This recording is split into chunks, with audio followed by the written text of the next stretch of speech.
Before I start yapping about some random video game, let's just get this out of the way. This isn't an old versus new video, just me glazing the new. I may do comparisons here and there, but overall the old has its timeless qualities that will live on, but it's important to acknowledge the improvements the new has made. Anyway, here comes the yap. Doom is a critically acclaimed series that started in the 90s as a 2D FPS shooter. Doom was very influential for FPS games as a whole. Doom 1 released on December 10th, 1993, and you play as an unnamed space marine who fights off hordes of demons and undead. A video game following 3 simple rules: simple, fun, gameplay. The plot exists, but it's minimal. In between missions you get text episodes providing context. So to summarize the first game, unnamed space marine is imprisoned on Mars at a Union Aerospace Corporation facility after assaulting his superior officer. The corporation accidentally opened a gateway to hell, and that's the plot. The second game is about saving humanity from extinction.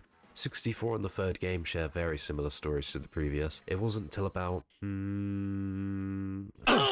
they released Doom 2016. Doom 2016 was massively different to its predecessors, but not too estranged from its core theme. Rip and tear until it is done.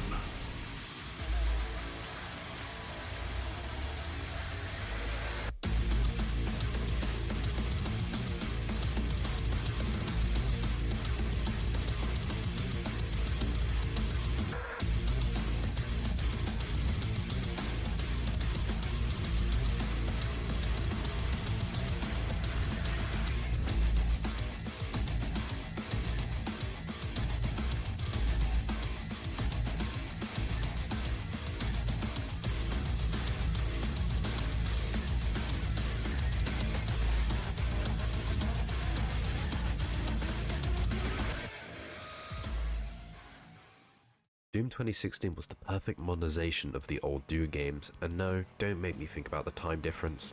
It's a decade after the third installment. Either way, Doom 2016 still holds up very well even today in terms of graphics, gameplay, and not an overarching plot, but enough to build the foundation for the player's progression. Now, the combat is a major step up from its predecessors. Who would have guessed the 2016 game mechanics with upgraded hardware is better than the ones in the 90s with limited software? The old game was a pick up a gun and shoot things, which is fine as a baseline, but shooting things normally gets boring, so instead of shooting bullets, you fire a high beam laser, micro missiles, or a handheld Gatling gun instead of a basic level shotgun. The introduction of weapon mods, which also added a lot of depth to the gameplay, being able to mass switch between mods and weapons alike to do things cooler, gorier, and more effective. In Doom 2016, you can fight enemies and do various challenges within each mission to unlock weapon upgrade points. With these weapon upgrade points, you can further invest into your weapon mods becoming stronger, more powerful, and more effective. This created huge depth to the gameplay. Having to complete various challenges, but also being able to make your character stronger, more stronger than he canonically already is. Of course, even in the old games they had power-ups, but they also brought those back in 2016, still being as fun and brutal as ever. Whether that be quad damage, haste, invulnerability, or even Berserk, probably the best power-up ever.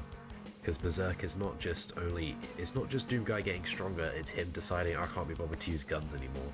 And the demons are sat there thinking, oh, he's unarmed. Oh, fuck. He's unarmed. They introduced Argent cells, which allow you to upgrade your character's health, armor, and ammo capacity.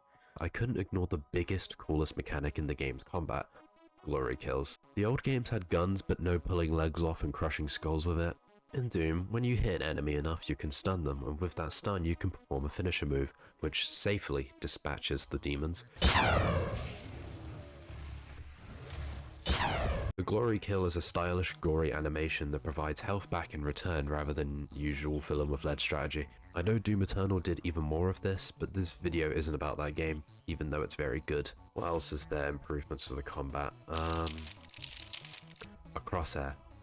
Yeah, a crosshair exists now, like most modern shooters. I'm not going to make a comparison again like with combat, just pointing out the changes in 2016's movement. There's a jump button now, but on top of that, there's also another jump. Seriously though, being able to jump around the environment adds a major flow to the combat and traversing in general, instead of just walking from point A to B, which is to dedicate an entire level of jumping up a tower.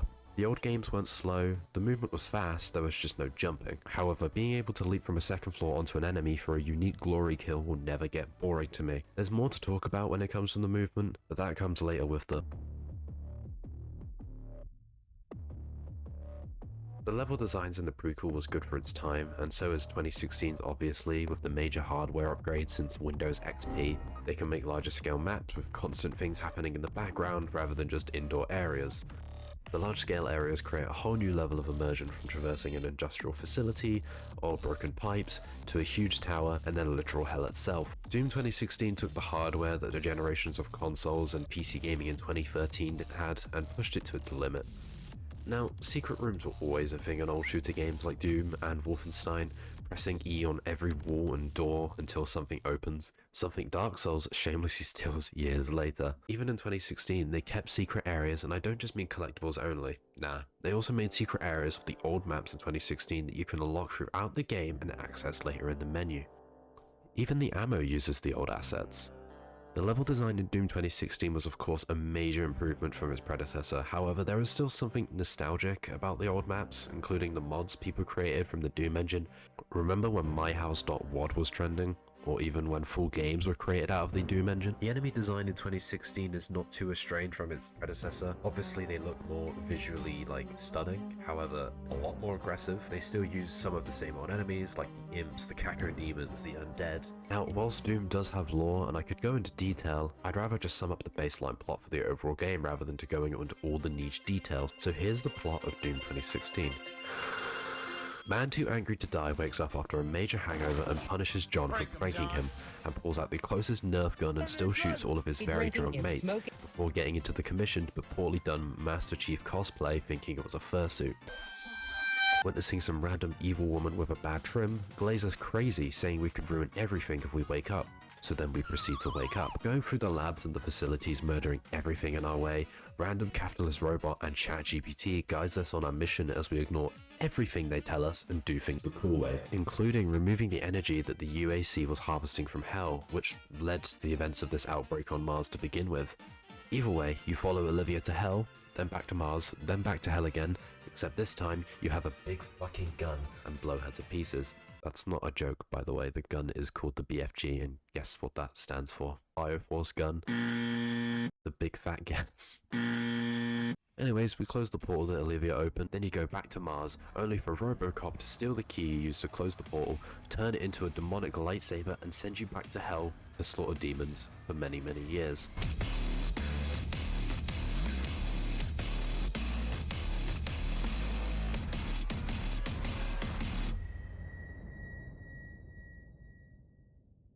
Now me personally, I would say that is absolute cinema. Doom's plot is passable, it's nothing groundbreaking, but it does its job. The game doesn't even do any sort of opening cutscene, it just opens with a demonic narrator saying the iconic line, and then you start popping heads immediately. While some games are great at telling stories, I'm not denying that, or saying that games have a primary focus on its story are bad. No, not at all.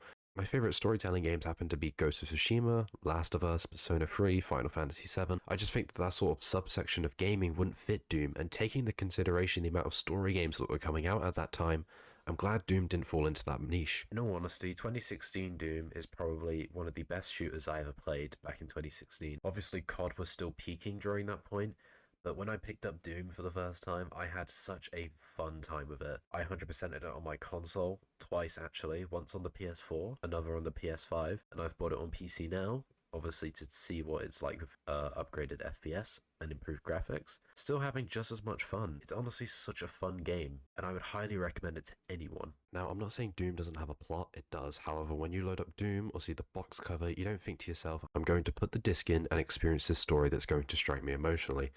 No, you look at the box and you think, damn, I get to shoot things, tear arms off, punch heads, curb stomp some demons. Sign me up. In the first age,